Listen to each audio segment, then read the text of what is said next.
ঘন্টায় 100 জন মারা যাচ্ছে গোটা পৃথিবীতে। ভাবুন কি মারণ রোগ গোটা পৃথিবীকে গ্রাস করছে, এবং আমরা কেউ জানি না যে এই ধরনের রোগ গোটা পৃথিবীকে তিলে তিলে তিলে তিলে তিলে গ্রাস করছে। এবং এটা আমি বানিয়ে কোনো তথ্য বলছি এরকম নয়, হু এই তথ্য দিয়েছে। পরিসংখ্যানটা ওয়ার্ল্ড হেলথ অর্গানাইজেশনের পক্ষ থেকে দেওয়া হয়েছে, হু দিয়েছে এই তথ্য। এবং সব থেকে যেটা আশঙ্কার উদ্বেগে সেটা হচ্ছে ভারতবর্ষে এই রোগে আক্রান্তের সংখ্যা মারাত্মক। একে একে সমস্ত তথ্য আপনাদের জানাবো। এক্সপ্লোর ইন্ডিয়া বাংলা চ্যানেলে আপনাদের স্বাগত। নমস্কার, আমি হরিহর। আজকে যে বিষয়টা বলছি সেটা হচ্ছে যে আমরা একটা সময় বইয়ে পড়েছি ছোটবেলায় যে প্লেগ এবং কলেরার মতো রোগে গ্রামকে গ্রাম উজাড় হয়ে গেছে, এবং গ্রামে মানুষ বাস করতে পারতো না, এত মহামারীর আকার নিয়েছিল, লক্ষ লক্ষ মানুষ মারা গেছিল একটা সময়। ইভেন আমরা 1919, 2021 এই সময় প্রায় আজ থেকে 100 বছরের উপরে বেশি সময় ধরে স্প্যানিশ ফ্লু আক্রান্ত হয়েছিল।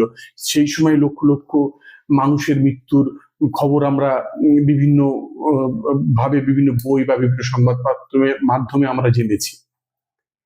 এবার ফিল করুন, কোভিড-19 আমরা চাক্ষুষ করেছি যে 2020-তে যেটা হলো, 2019-এর শেষের দিকে এবং 2020-তে গোটা বিশ্বকে গ্রাস করলো কি কোভিড-19। তার থেকেও মারাত্মক রোগ আক্রান্ত গোটা বিশ্ব। কি সেই রোগ? সেটা হচ্ছে একাকিত্ব। এই একাকিত্ব মানুষকে গিলে খাচ্ছে। আপনিও কিন্তু এই একাকিত্বর মধ্যে আপনার শরীরের মধ্যে বাসা বাঁধছে না তো? কিভাবে হচ্ছে এই রোগ সবটা বলবো, একটু সঙ্গে থাকুন। ছোট্ট ভিডিও, এর মধ্যে যে মেসেজটা দিচ্ছি সেটা আশা করি খুব খারাপ নয়। বিষয়টা বলছি সেটা হচ্ছে হু যে তথ্য দিয়েছে, যে উদ্বেগের যে পরিসংখ্যান দিয়েছে, সেটা হচ্ছে যে প্রতি ঘন্টায় 100 জন করে এই রোগে আক্রান্ত হয়ে মারা যাচ্ছে। এবং যে পরিসংখ্যান দিচ্ছে, ধরুন সাধারণত একাকিত্ব হয় কোন ক্ষেত্রে, যেমন ধরুন বয়স্ক লোকজনদের ক্ষেত্রে হওয়ার সম্ভাবনাটা বেশি থাকে, পার্সেন্টেজ বেশি থাকে। তার কারণ হচ্ছে ধরুন ছেলে বাইরে সেটেল হয়ে গেছে, সে বাড়িতে একা রয়েছে, স্বামী মারা গেছে, বয়স্ক মহিলা রয়েছেন, বা স্ত্রী মারা গেছে, বয়স্ক ভদ্রলোক বাড়িতে একা রয়েছেন, সেক্ষেত্রে একটা একাকিত্ব গ্রাস করে। কিন্তু হুয়ের পরিসংখ্যান বলছে একদম অন্য কথা। কি কথা বলছে না, হুয়ের দেওয়া পরিসংখ্যান অনুযায়ী হচ্ছে যে এই যে 65 থেকে 75 বছর যে বয়সটা, যে বয়সটার কথা আমি এতক্ষণ বলছিলাম, তাদের আক্রান্তের এই রোগের আক্রান্তের সংখ্যা হচ্ছে 29%। আর যেখানে আপনার 16 থেকে 24 বছর, যারা হচ্ছে তরুণ তুর্কি, যে সময় কেরিয়ার তৈরি করার জন্য এগিয়ে যাচ্ছে, যে বয়সটা, হুয়ের দেওয়া তথ্য অনুযায়ী সেটা হচ্ছে 40%, 40% আক্রান্তের সংখ্যা, এই রোগের আক্রান্তের সংখ্যা বেশি। ফিল করুন যে কিভাবে এই হতাশা, একাকিত্ব গ্রাস করছে অজান্তে। এবং একই সাথে হুয়ের দেওয়া তথ্য অনুযায়ী হচ্ছে শহরাঞ্চলে এই আক্রান্তের সংখ্যাটা বেশি, প্রায় 22% উপরও মানুষ এই রোগে আক্রান্ত।